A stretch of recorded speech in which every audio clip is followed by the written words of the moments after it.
1879, New Mexico. A broken man. A hunted woman. One night that changed everything. Welcome to Frontier Nights. The year was 1879, and the edge of New Mexico territory was not a place that forgave weakness.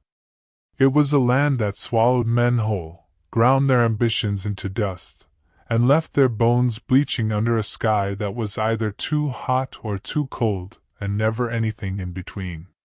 The canyon walls rose red and jagged to the west, and the scrubland between them was patchy with sage and dry grass that crackled underfoot like old paper. Cabins out this way rotted faster than they could be patched.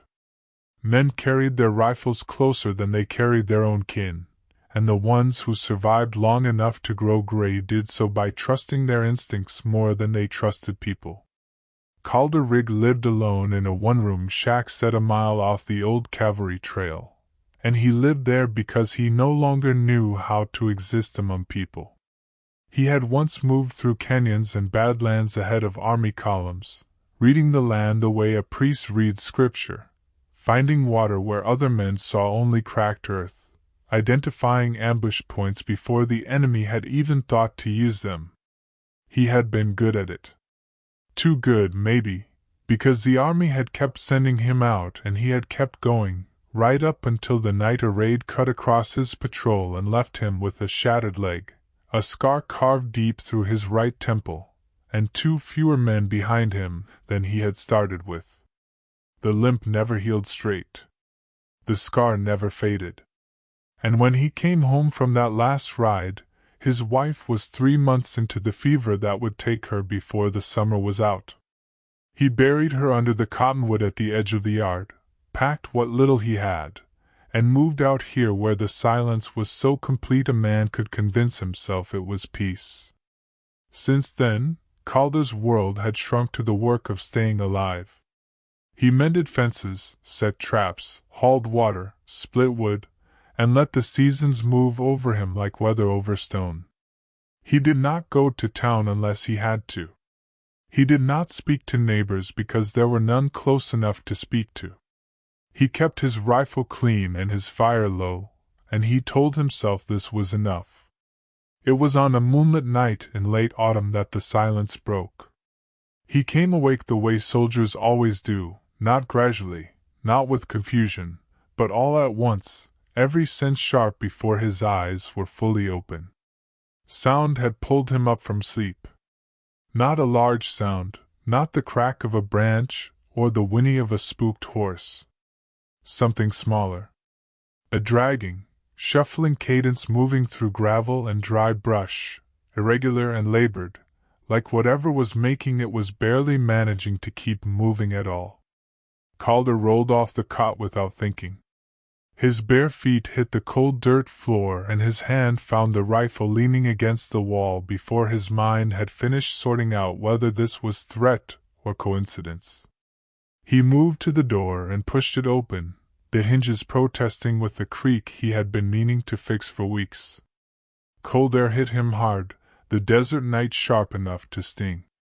The moon was fat and bright overhead, throwing pale light across the yard, turning the cottonwoods near the fence line into silver shapes. He saw her then. She was crossing the yard in a stumble that was barely a walk, her whole body listing like a ship taking on water. Her dress was torn along one side, the seam at her chest pulled apart so that her shoulder was bare and her skin showed through in the moonlight, streaked with dirt. Her hair was long and black and tangled across her face so that she moved half blind. She was barefoot, and even from the porch, Calder could see the dark smear of blood on her ankles and along the tops of her feet where the rocks had found her. He raised the rifle. He leveled it at her without thinking, because thinking came after the body had already done what years of training demanded. His breathing stayed steady. His jaw was hard. His eyes narrowed as he ran through the possibilities the way he always had before a scout made contact with an unknown element in the field. Was she running from something, or was she running toward him on purpose? Was she bait set loose to draw him to the door while men waited in the brush? Or was she exactly what she appeared to be, a woman broken down to the last of herself, moving through open ground because she had nowhere left to go? She saw the rifle when she was still a dozen yards out. She stopped. Her chest was heaving. Her eyes went wide and glassy in the moonlight, the eyes of someone who had already seen the worst and was bracing to see it again.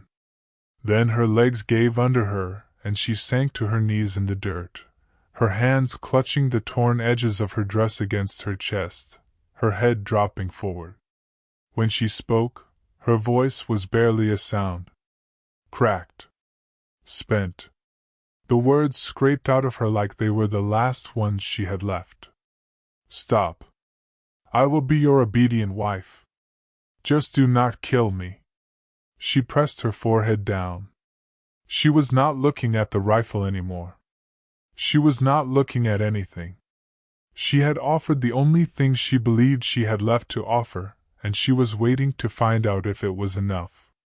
Calder stood on the porch with the rifle still up and the cold moving through his shirt, and those words sitting in his chest like a stone dropped in still water. He had heard women beg before. He had seen what men out here did when women were alone and unprotected and had nothing left to trade but themselves. He had ridden past camps where it was happening and looked away because he was a scout with a column to think about, and stopping it would have cost him more than he had the authority to spend. He had hated himself for every one of those moments. He hated himself now too, because even looking at her crumpled in the dirt he was still running threat assessments instead of moving. He held the rifle steady for another long count. Then he lowered it. Not all the way, not fully, but enough. He watched her trembling. The shaking was not just cold. It was the full-body exhaustion of someone who had been running for days and had finally run out of ground. Get up, he said. His voice came out rough from disuse, lower and harsher than he intended. She looked up. Her eyes found him, and then, slowly, she tried to stand. Her legs buckled once before she managed it. She swayed there in the moonlight, blood-footed and hollow-faced, and he jerked his head toward the cabin door. Inside. She obeyed. She moved past him without speaking, keeping herself pressed against the far edge of the doorway as she stepped through, as if making herself as small as possible. Calder followed, rifle in hand, and pushed the door shut behind him. The cabin was dark and cold. The fire had died hours ago, leaving only ash and the dull heat of the iron stove already fading. She stopped near the back wall and pressed herself against it, arms wrapped tight around her chest, watching him the way an animal watches the thing it is not sure will kill it. Calder went to the stove without a word. He laid tinder, struck a light, waited for the flame to catch and grow. When it did, the cabin filled with orange light, and for the first time he could see her clearly. She was young. Her skin was the deep bronze of Apache blood, pulled too thin over her arms and shoulders. Where the dress had torn away, he could count the suggestion of her ribs. Her eyes were dark and enormous with hunger and fear, set in a face that might have been beautiful if there had been any flesh left on it. Her lips were cracked raw. Her feet, when the firelight reached them, were a mess of cuts and bruising. Calder fetched a tin cup and filled it from the barrel. He set it on the edge of the table near her. Drink. She moved toward it with the caution of someone who expected the cup to be pulled away. She picked it up with both hands and drank, spilling some down her chin, unable to pace herself. When she lowered the cup, she stood still, watching him, waiting for whatever came next. He sat down on the edge of the cot, set the rifle against the wall within reach, looked at her for a long time and said nothing, because there was nothing useful to say yet and words would not fix what had been done to her. After a while, Her voice came, barely above a whisper. You not take me? He met her eyes. Not tonight. She stared at him for a long moment, turning that over, checking it from every angle the way a person does when they have been lied to so many times that honesty feels like a new language they have not learned yet. Then she lowered herself to the floor near the stove, pulling her knees to her chest, her breathing beginning, very slowly, to even out. Calder leaned back against the wall and listened to the fire talk and said nothing more. He did not want her there. He had not asked for anyone. But he could not send her back out into the dark, and he knew it, and so the night settled around them both and the cabin held two lives for the first time in years, and the silence that had always been only his was now something else. Morning came gray and thin through the cracks in the boards. He was up before full light, pulling on his boots, and she woke the moment he moved, her eyes snapping open and her body going rigid before she even knew where she was. When she placed herself, she relaxed by almost nothing, which told him plenty. He filled a pan with what little he had left, and cooked beans with the last strip of salt pork, and when the smell of food reached her, she closed her eyes for a moment in a way that was almost painful to watch. He handed her the plate. She looked at it. She looked at him. Then she ate, fast at first, almost choking, before forcing herself to slow, working through it steadily until the plate was clean. He asked her name. She told him. Nia. He told her his. It seemed right to offer something back. Between bites of his own food, he asked where she had come from.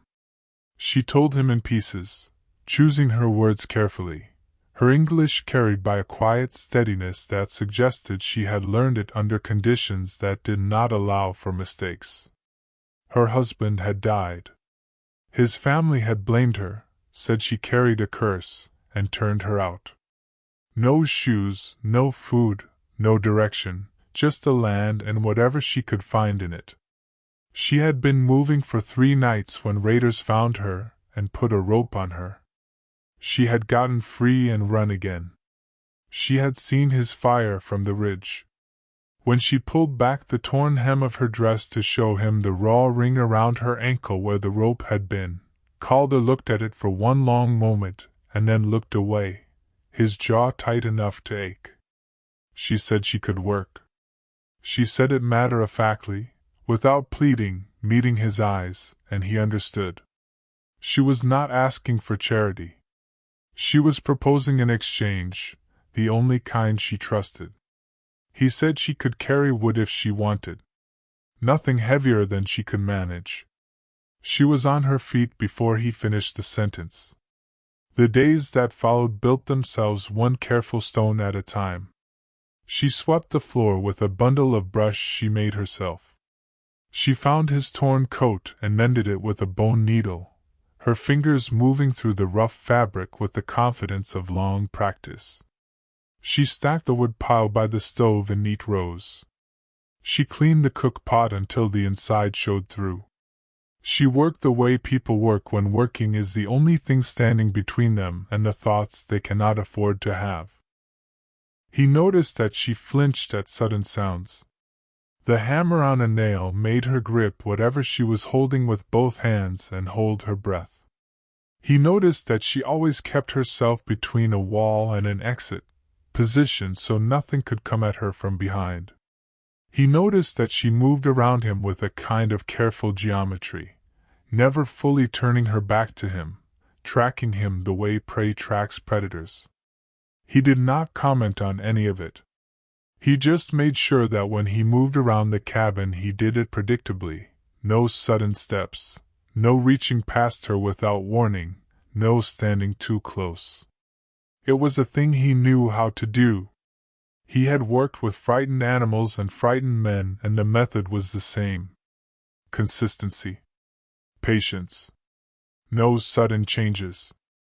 Let the space stop being dangerous, and eventually the body will stop treating it like it is. One evening he sat on the edge of the cot sharpening his knife while she worked across from him. The fire was steady between them and the smell of the wood smoke was thick.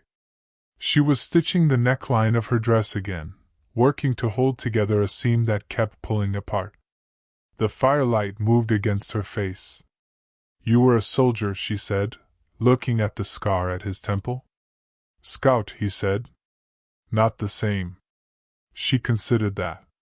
"You killed many?" He rubbed his thumb along the flat of the knife blade. "Too many," he said. And then, because that was the truth and there was no version of it that was better, he left it there. She looked at him with something that was not pity. Recognition, maybe?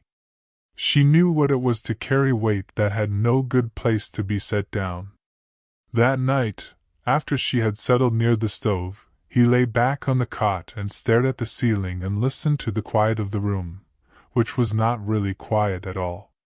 It was full of the small sounds of another person. The shift of her breathing. The rustle of the blanket. The particular quality of air in a room that was occupied instead of abandoned. He had forgotten what that felt like. He had spent years convincing himself he did not miss it. He was not as convinced as he had been. A few nights later, riders came. He heard them before he saw them. 3 or 4 horses moving along the ridge, voices carrying on the cold air, men calling out to each other with the lazy confidence of people who had never been seriously opposed. Calder stepped onto the porch with the rifle across his chest before they reached the yard. He motioned Nia back without looking at her, and she went, pressing herself against the interior wall without a sound. The riders came to a stop at the edge of the property. One of them asked in a tone that was almost conversational if Calder had seen an Apache woman moving north through the territory. Calder said he had not seen anyone. His voice was flat and final, and the rifle was where they could all see it. They studied the smoke coming from the chimney. They looked at the tools by the fence. They weighed him and found him still and certain and not the kind of man who would be easily run over, even with the limp and the remote location and the aloneness that was usually an invitation in places like this. After a long pause, they spat curses into the dirt, and pulled their horses around and rode back the way they had come. He went inside. She was still pressed against the wall, shaking hard enough that he could see it from across the room. Her lips were parted. Nothing was coming out. "They won't take you," he said. Tears came down her face, sudden and without ceremony. She whispered that he should have given her up. That it would have been easier. He shook his head. "Not my way." She stared at him. Then, slowly, tentatively, she reached out and touched his arm with her fingertips, just a brush, just a moment, before pulling her hand back. He did not move. He did not speak. But something in his chest, something that had been sealed shut for years, shifted a fraction. That night she moved her blanket closer to the cot without asking. He lay back with the rifle against the wall and listened to her breathing slow into sleep and did not feel the ceiling pressing down on him the way it usually did. Days moved. The cold deepened. She asked him once why he had never looked for another wife after his own died, and the question struck him off balance in the way only honest questions do. He told her that after his wife was gone, the idea had not seemed to apply to him anymore. She asked if he had children. He said the fever had taken his wife before they managed any. She looked at him across the fire for a long time after that. Then she said he had carried his grief alone for a long time. He did not answer. She was right, and they both knew it, and some things do not require the agreement to be spoken. She had started to feel like a part of the cabin's rhythm. The way she moved through the mornings, feeding the fire and setting water to boil while he pulled his boots on. The way she worked beside him on the fence line without being asked, holding the rail while he drove nails, passing the right tools before he had to reach for them.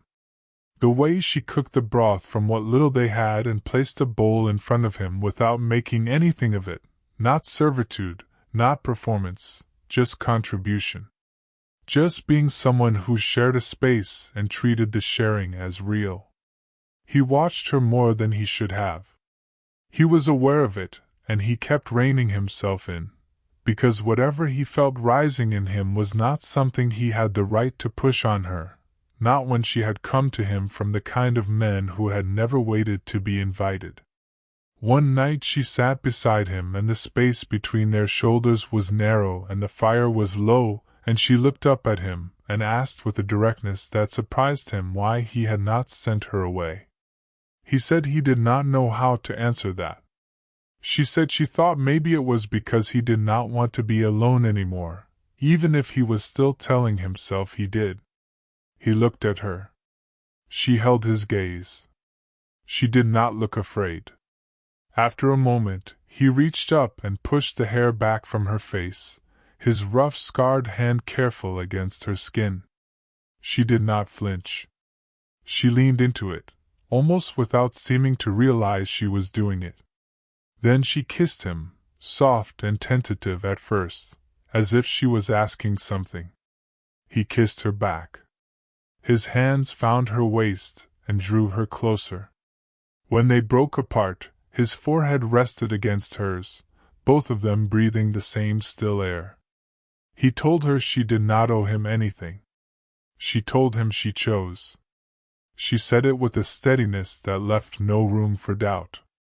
Not the survival bargaining of the woman who had crept into his yard. Not the careful politeness of the days that followed. This was something else. This was her own voice, speaking her own decision, and it landed in the center of his chest and stayed there. That night she did not sleep on the floor.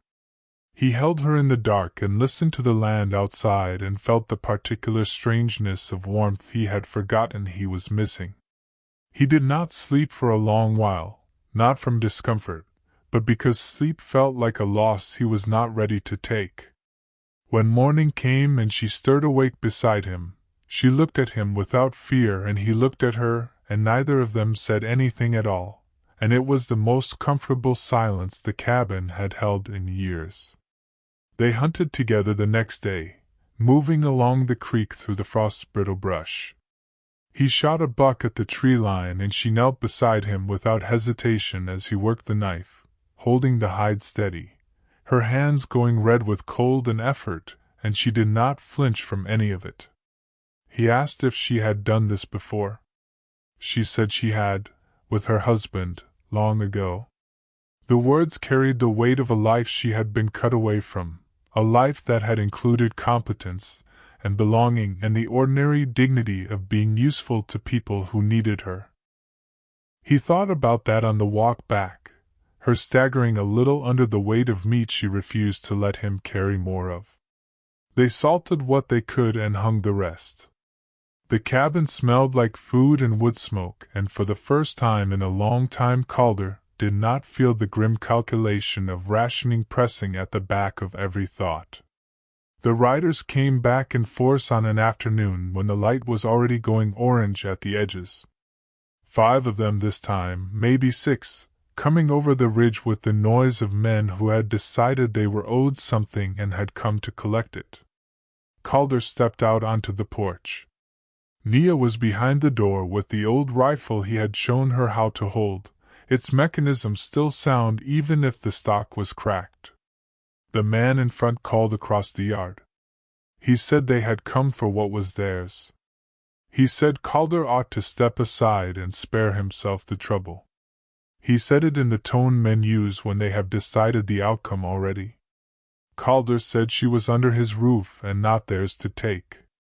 They laughed. One of them said something about a crippled old man in a shack. Calder did not respond to that. He raised the rifle. When the first 2 pushed their horses forward, the shot cracked out sharp and one rider went down, and the other hauled his horse to a stop so fast the animal nearly sat down on its haunches. The remaining men froze. Nobody had expected resistance that quick, that certain, from a man they had decided was not a serious obstacle. The silence after the shot was enormous. Calder said, steady and clear, that the next one who crossed the fence line would not be going home. They sat there on their horses and looked at him. The man on the ground was not dead, but he was not getting up easily either. The others were doing the math that men always do when the cost suddenly becomes real. The leader's face was ugly with fury, but fury and stupidity are not always the same thing. He looked at the porch, at Calder, at the stillness behind the door that told him this man was not alone. He spat on the ground, pulled his horse around, said it was not over. They rode.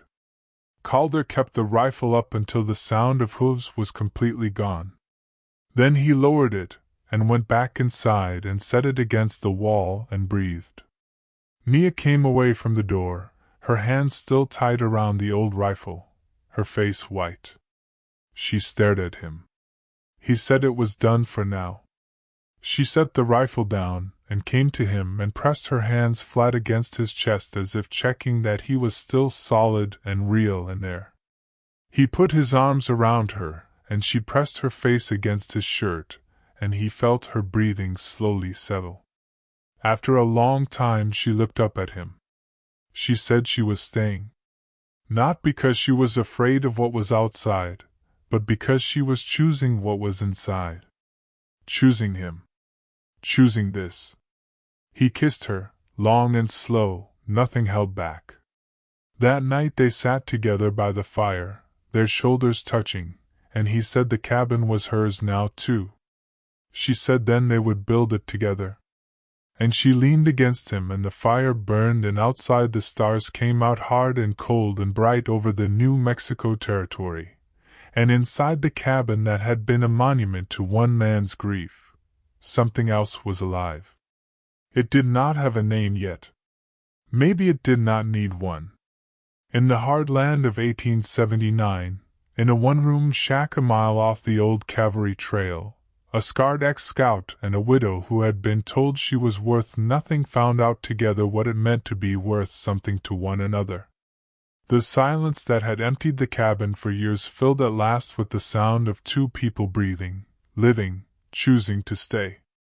And the cottonwood at the edge of the yard stood over the grave beneath it, and the cold moved across the land, and inside the fire burned through the night.